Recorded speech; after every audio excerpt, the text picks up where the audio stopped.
ဒီတို့ကိုကြောက်ပါစေခြင်းယုံမှာပထမဒုတိယတတိယတစ်ချိန်နှစ်ချိန်သုံးချိန်မြောက်အောင်တရားယတနာတရားယတနာကာယယတနာဤဟုသောယတနာမြတ်သုံးပါးတို့နှင့်မိဘဆရာသမားတို့ကိုအယုအတေအေးမြတ်လက်ဆုံးမူ၍ရှိခိုးပူဇော်ပူဇော်မှန်လျှော့တော်ပါ၏ရှင်ဗျာရရနာပေးတယ်ပေးတယ်အဝိဒီယောလာဘာတင်ထားလဲဘာဆိုဆိုလေကိုရင်းနေ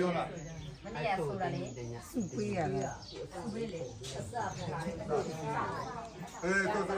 ကဲဆိုဆို ဘယ်သာ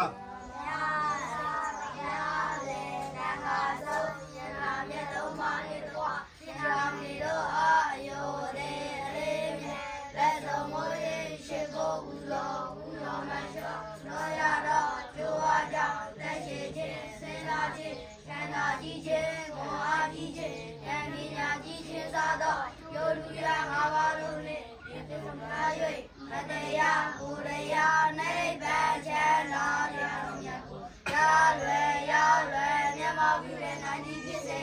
သာဓုသာကဲတောင်းတယ်တော့ဒါဒီမှာဒီဘုရားကလည်းမလာတော့ဘူး။ကိုယ်နေရာကမ္ဘာကဘာလို့လဲ